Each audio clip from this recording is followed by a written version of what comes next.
댓글에 오마이, 최진봉, 이지은, 김지효 세 분 조곤조곤 알찬 평론의 유익한 주말이다. 목소리가 성의가 없어 보여요. 내가? 좀 활기차게 좀 하세요. 기운이 없지. 지금 우리 있을 때는 5천 갔어. 형 때문이야. 이거 어떡할 거야 이거. 여러분 제가 이런 수모를 겪어야 되겠습니까 시청자 여러분? 관봉의 형인데 그래도. 그러니까. 관봉을 받은 적 없지만 한 번도. 관봉의 형인데. 자 신평이 신평 변호사가 김건희 씨를 이제 면회하고 왔잖아요. 그러니까 본인이 발언 아니라고 부인을 했어요. 이게 무슨 의미예요? 그러니까 김건희 씨가 신평이 했던 말을 두고 자기가 그런 말 한 적 없다 이런 거잖아요, 결국. 네네. 왜 이렇게 나온다고 보세요? 저는 김건희가 소재를 제공한 건 맞는 것 같고요. 근데 신평이 상당히 윤색을 했을 것이다. 네네. 이렇게 생각해요. 그 페북에 올린 글이 있더라고요. 저 글이네요. 네. 네. 저 글을 보니까 약간 삼류 소설 같은 느낌이 좀 들었었는데 이게 이제 저기에 4명이 등장을 합니다. 네. 진보 언론인, 나중에 주진우 기자로 밝혀졌는데 네. 진보 언론인이 겉으로는 비판을 하지만 속으로는 굉장히 걱정하고 안타까워하는 내적 갈등을 겪는 인물로 그려지고요. 네. 김건희는 삶과 죽음의 기로에 서서 고뇌하는 사람으로 이렇게 그려지고요. 한동훈은 허업의 굴레에 빠져서 대권 낭인이 된 인생의 낭비자. 그러면 신평 본인은 뭐냐? 네. 이 모든 걸 통달한 철학적 종교적 지도자처럼 나와요. 그러니까 자기는 엄청 대단하게 나와요. 네. 그러니까 이런 식으로 굉장히 문학적으로 이렇게 막 이제 윤색을 했단 말이죠. 자기를 좀 대단하게 하면서. 네. 근데 뭐 실제로 한동훈 얘기를 하고 무슨 얘기를 하고 했을 것 같긴 한데 김건희는 이제 찾아왔으니까 얘기 나눌 사람도 없고 이러니까 막 이런저런 얘기를 다 했는데 이거를 자기를 대단한 사람으로 만들게 하기 위해서 막 이런 식으로 윤색을 했을 것이다. 이걸 보고 김건희는 당연히 기분이 나빴을 것이다. 왜냐면 이게 나오면서 여기저기서 한마디씩 다 보태고 막 하잖아요. 네. 자기가 또 이렇게 김건희는 자신의 이름이 또 오르내리고 안 좋게 오르내리는 거에 굉장히 기분이 나빴을 것이다. 좀 배신감을 느꼈을 것이다. 배신감을 느꼈을 라고 거다. 생각을 해요.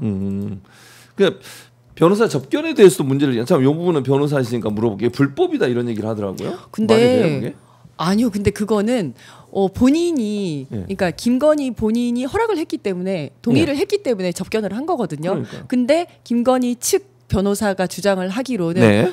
이거는 허락을 했던 이유는 이 신평 변호사가 대통령의 이야기를 전달하는 것처럼 속여가지고 했기 때문에 동의를 했다 이렇게 얘기를 하고 있어요. 네네. 근데 이거는 좀 뭐 아다르고 어다른 것 같아요. 그러니까 뭐 내가 뭐 대통령 이야기도 있고 이런저런 이야기도 좀 전하고 싶어서 뭐 김건희 여사님 만나고 싶다라고 해서 했을 것 같아요. 근데 김건희 측에서는 끝나고 나니까 자기가 원하는 대로 안 되니까 대통령 팔았다 그냥 이렇게 얘기하는 거 아닐까. 이게 그 당사자가 동의가 없는데 뭐 접견을 하고 이거는 불가능하거든요.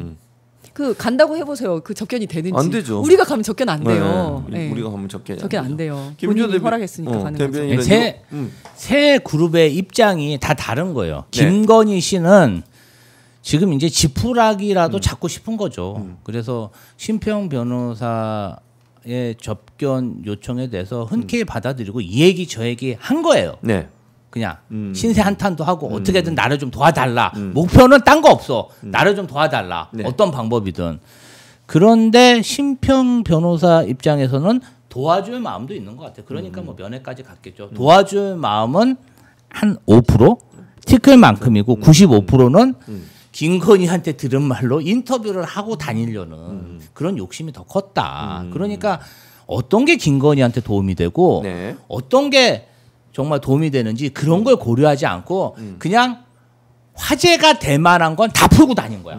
자기 장사죠. 일종의 그런 거고 김건희 씨 변호사 입장에서는 뭐냐면 이 사람을 아무것도 아닌 사람 그리고 병약한 사람 그리고 책임이 없는 사람 네. 약한 사람 이렇게 이미지 메이킹을 했는데 신평 변호사가 한동훈이 배신했잖아. 이런 얘기가 그와 상반된 얘기를 지금 신평 변호사가 하고 다니잖아요. 네. 그러니까 신평 변호사를 공격하는 거죠. 그게 아니다. 신평 변호사가 거짓말을 하고 김건희를 속였다. 그래서 저는 세 그룹의 얘기에 다 진실이 있다. 반은 진실이고 반은 거짓이다. 그렇게 보입니다. 마지막으로 이 질문 두 분께 하고 마무리하도록 하겠습니다. 신평 변호사가 이제 주진우 기자에게 요청해서 김건희 씨를 면회해 달라 이렇게 했다고 밝혔습니다. 이 부분 어떻게 봐야 할까요? 저는 이게 이제 주진우 기자도 본인이라고 밝혔잖아요. 예, 근데 이제 이게 일단 뭐 주진우 기자의 취재 방식일 수도 있다고는 봅니다. 이제 정보를 얻기 위해서 모두와 잘 지내고 밖으로는 비판을 하지만 잘 지내면서 얘기를 해서 정보를 얻어서 이제 그래야지 또 제보를 얻어야지 그다음 또 정보를 취재를 할 수가 있으니까 이게 취재 방식일 수는 있었다고 보고 네. 그래서 심평 변호사한테 갔다 오면 나한테 얘기를 좀 해달라. 그래서 요거를 참고 삼아서 또 뭐 다른 걸 하려고 했었는데. 심평 변호사가 와서 본인이 이제 막 얘기를 하기 시작한 거죠. 그래서 여기서 저는 주진우 기자도 좀 당황했을 거라고 생각을 합니다. 그런데 사실은 주진우 기자가 이런 얘기를 했다는 것을 보고 우리들도 조금 당황을 했거든요. 왜냐하면 심평 변호사가 거기에 쓴 얘기들을 보면 네. 두 분이 저렇게 되고 나니 제 마음이 너무 안 됐어요. 윤 대통령은 어떻든 정의로워지려고 부단히 노력한 사람이다. 김 여사도 얼마나 마음이 따뜻한 사람이냐. 샤넬백 사건도 그렇게 도와주려 하다가 말려든 거다. 말도 안 되는 줄리로 모함해서 괴롭힘 당했다라고 이렇게 얘기를 했다는 겁니다. 주진우 기자가 평소 우리가 생각하는 모습이랑 너무 다른 얘기를 한 거잖아요. 그래서 이런 생각이 들었어요. 첩자, 스파이는 필연적으로 이중 첩자일 수밖에 없거든요. 왜냐하면 이쪽에 가서 정보를 얻으려면 나의 정보를 좀 줘야지 준단 말이에요. 근데 계속 그렇게 하다 보면 내가 어디 갔는지 알 수 없는 상황이 생겨요. 이제 어떤 모든 기자님들이 뭐 이런 아주 이렇게 그 갈림길에 있다고 저는 생각이 드는데 어쨌든 여기에 대해서는 주진우 기자도 약간의 해명이 필요하지 않을까라고 생각을 합니다. 김주호 대변인 어떻게 보세요? 저는 이제 제가 이제 민주당 대변인이고 이렇게 주진우 기자나 뭐 심평 변호사가 나눈 대화에 대해서 제가 이렇게 논평을 한다는 것 자체가 정치인들도 아니시잖아요. 뭐 그렇죠. 두 분의 개인적인 통화에 대해서 제가 이제 어떤 이야기를 한다는 게 좀 부적절해 보이네요. 그럼 마지막으로